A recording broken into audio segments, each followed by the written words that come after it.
Hail Mary! Halo introduced millions of fans to an incredible new universe and delivered billions of hours of entertainment. Perfection. Now, the campaign of the decade, remade and remastered, enhanced and updated Again. Credit deducted. A fully remastered campaign, co-op over Xbox Live, and 7 of the greatest multiplayer maps of all time. Unfreaking believable. What? What the fuck? You could not live with your own failure. Where did that bring you? Back to me. G'day. So I've either hit my head really hard on a passing submarine and awoke in 2011 to find a Halo CE remaster from 343, or it's 2025 and 343 have completed a full circle of failure, reset their entire studio and started Halo again from scratch. Greetings, good man. Might I trouble you for a drink? Oh, get out of here, 343. 343? Who is 343? My name is Guy Incognito. Despite feeling like an episode of Black Mirror, it seems the latter is the case, including Xbox exclusives like Halo coming to PlayStation, and vice versa with Sony's Helldivers going to Xbox, signalling the end of the long-fought console war between the two factions. Were it so easy. This is a cause for celebration, as is the announcement that the new Halo remake will feature additional prequel missions voiced by Jen Taylor and Steve Downes. Having said that, I do have some thoughts. Abandoning their story direction? Again, a new art style and game engine, sort of, the apparent lack of health packs, no multiplayer, and of course, the inclusion of sprint. Why is it, when something happens, it is always you three?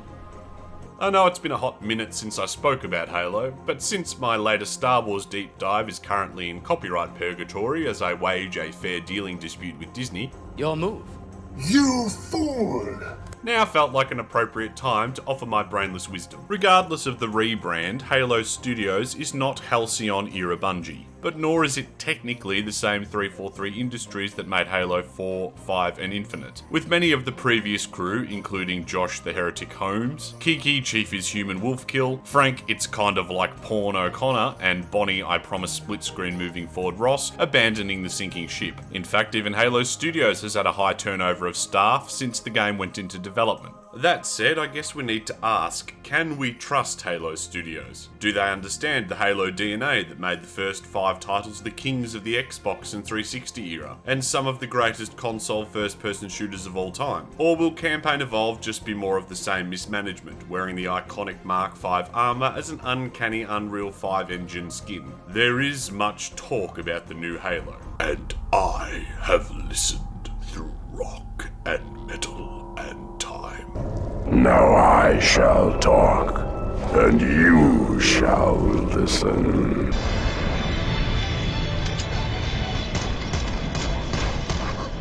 Now, being a little late to the party, I've had time to ingest the opinions of my YouTube contemporaries on the Campaign Evolved trailers. And while I concur with the broad sentiments around the engine, art style and gameplay changes, I am not in concert with everyone.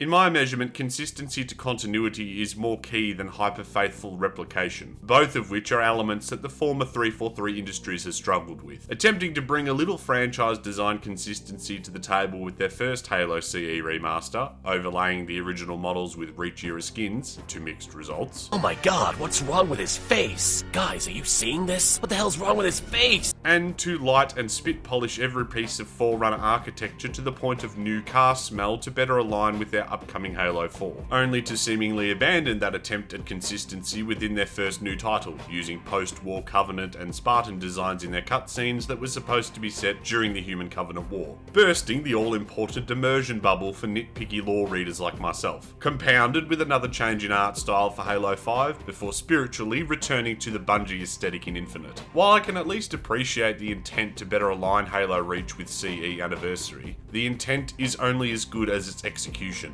and most fans can agree that Anniversary's reskin and art style did not feel like a faithful adaptation of the original CE, nor a worthy remaster that truly aligned old and new philosophies together, but rather the beginning of a series of course corrections in a franchise that would never truly find their niche with 343. And it seems history is due to repeat itself with Campaign Evolved, with many of the enemy designs as well as various weapons seemingly lifted straight from Halo Infinite, like Anniversary did with Reach. While templating is not a crime as such, and is a common practice in any corporate office, it is a bit of a creative faux pas, particularly given the relative time distance between Halo Infinite and the events of the Bungie era that occurred in 2552. If I was to offer some salty concession, this may be a deliberate choice by Halo Studios to reassure fans that this time they're endeavouring to remain consistent with the previous title, which was inspired by the Bungie era, less all those lazy hexagons. But I assess it is more likely a time and cost-saving venture. Time will tell. However, as said, I'm more forgiving than others of the attempt to align the aesthetic designs across the games. And if the decision had fallen to me, the designs would look like Halo Reach for two reasons. Firstly, Reach was the final game in Bungie's tenure, and a deliberate prequel created by the original team. It was their swan song, and thus the gold standard in terms of what Halo should look like given the graphical advancements between 2001 and 2010, with the designs of Reach being the likely desired end state, which was not possible due to the technical limitations in 2001. More polygons meant more detailed designs, rather than the much loved but very rudimentary blocky armour of 2001 CE. Secondly, from a narrative perspective, it would make sense that the weapons, uniforms and soldiers that boarded the Pillar of Autumn at the end of Reach look the same at the start of CE as they do at the end of the previous game, as they're literally the same humans on the ship, rather than doing a costume change between games to look more like their aliens-inspired counterparts from 2001.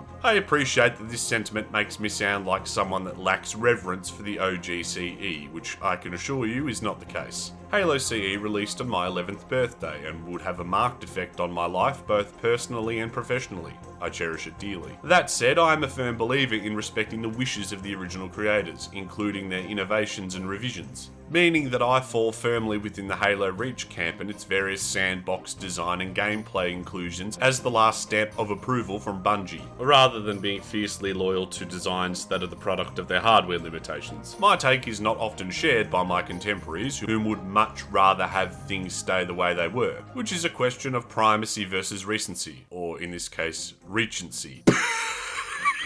Do fans want a 100% faithful replication of the original with a HD retexture, including relatively dated gameplay that lacks the ability to dual wield and board vehicles? Or a respectful homage that aligns the designs of the gameplay mechanics across the franchise? While I don't believe it is simply an everything or nothing question, and it would definitely be possible to pluck a lore reason as to why the Pillar of Autumn soldiers look different to Halo Reach's, Marines versus Army as an example, all this jellyfish knows is that Halo Studios seems unwilling to go the extra mile to accommodate the possibility, and therefore should pick a lane, because if they try to please everyone, they'll please no one. Speaking of...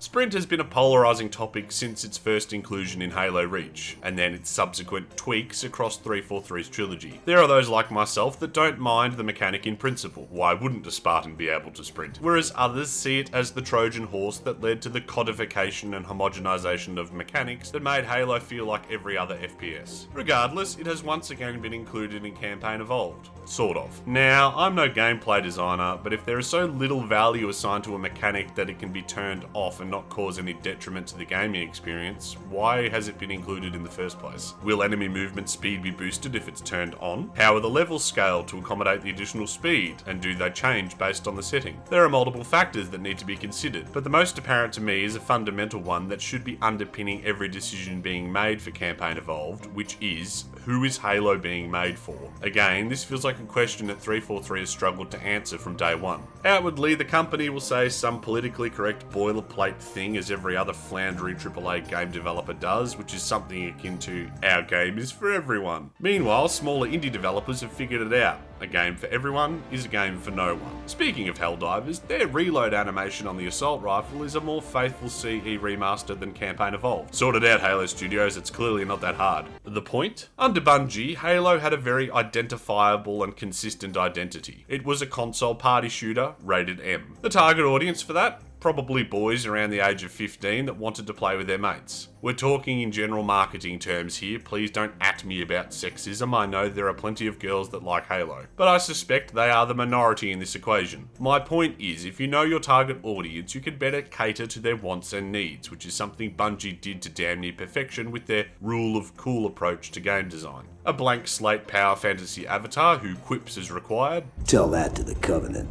Blood, guns, and enough targets for everyone, as long as you were over the age of 15 or your parents were cool with it. 343, on the other hand, went from attempting to characterise and expand the humanity of Chief in Halo 4 to sidelining him in 5, only to cold reset him back to his Halo 3 best in Infinite, backpedaling on his characterisation as they realised Chief's purpose was a player insert. Their multiplayer shifted away from a couch shooter of frivolity to hyper-competitive Major League Gaming sweatiness, compromising the rule of cool for enhanced sightlines. But when we talk about the vision for the map, like this is a map, and if you look up, you see these big giant cruisers going overhead, and they're casting shadows down into the play space. You have ships flying over. Can we do that though? Is that gonna? I think we're more concerned about, say, changing the playing field with a shadow, for instance. Yeah. Because this is a competitive map. To finally a shell of a multiplayer that didn't even launch with a Slayer playlist, relying on the community to haul their husk of a game out of the fire. And of course, the shift away from a mature rating to the dreaded teen rating, limiting violence and gore to cast a wider net to capitalise on the younger demographic. It's such a mystery why we didn't see much of the Flood in 343's trilogy, almost like their body horror was too much for a teen rating. Regardless, Halo Studios seems to have once again missed the mark here too, compromising classic Halo gameplay to cater to modern shooters and their obsession with cranked zoom power sliding, rather than drifting their warthog without brakes into a gaggle of grunts. Removing the non-regenerative health bar and health packs that encouraged exploration of the levels, and with the inclusion of sprint, removing the ability to more deliberately move through and appreciate the environmental storytelling that really enhanced the level design of the original Bungie era. Honestly, I think they're casting their net too wide in an attempt to appeal to a broader audience. Is it not enough that the title is already coming to PlayStation, basically doubling their potential exposure, while at the same time shortchanging a number of opportunities to innovate and enhance, which is pretty consistent with the lack of unified vision that undercut the previous decade. It ultimately demonstrates a lack of creative intent, a desire to please all in the name of potential market appeal, and it doesn't bode well for Halo loyalists. But speaking of ominous foreshadowing,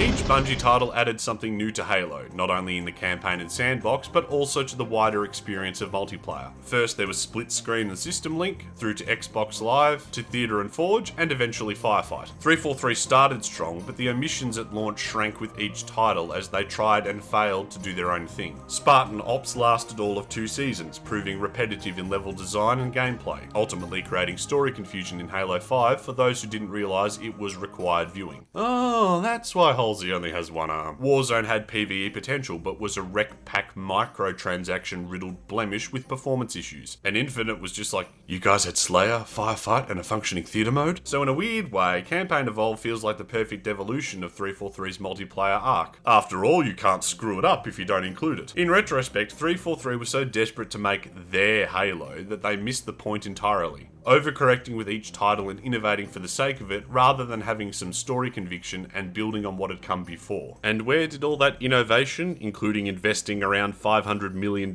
in a proprietary game engine that was meant to shepherd the next 10 years of Halo, built by external contractors that on completion nobody knew how to use, lead them? Back to CE and the Blam engine with an Unreal 5 graphical overlay. I know this sounds like dunking for the sake of it, and that wasn't really my intent, but the standard was so incredibly high with Halo 2, 3 and Reach, and Bungie didn't miss. Even ODST as a spin-off title without its own true multiplayer managed to innovate something that would become a fan favourite in Firefight, in a way that 343 Studios just seemed incapable of doing, even with their mainline titles. In fact, I would argue that their best game was Halo Wars 2. Honestly, it feels like the teams making Halo aren't doing so out of love, but out of obligation. And if they are doing it out of passion, they're not aligned with the same drive to thrive that was so clear watching the old Bungie era Vidocs. There's no unity and a spirit to franchise. The Halo joy sucked clean by Microsoft, whom seem to be relying on templates, artificial intelligence, and tried and tested gameplay mechanics, rather than striving to be the best that they could be. One need only look at the fan content to see the difference. It's not all doom and gloom, and the addition of 4-way co-op is probably going to be plenty of fun. I guess I was just hoping for a bit more than a glossy spitshine of this new hybrid Unreal 5 Blam engine. Hopefully, Campaign Evolved is just a test run for things to come, but given the full circle of failure we've just witnessed, that started with Halo Anniversary, I would suggest that the more things change, the more they're going to stay the same. But what are your thoughts, Skipper? Keen for Halo Remastered 2? And some additional prequel missions? Please bring back David Scully. It won't be Sergeant Johnson without David Scully. And what are you hoping for from Halo Studios moving forward? Or would you rather see another studio take a shot at the title?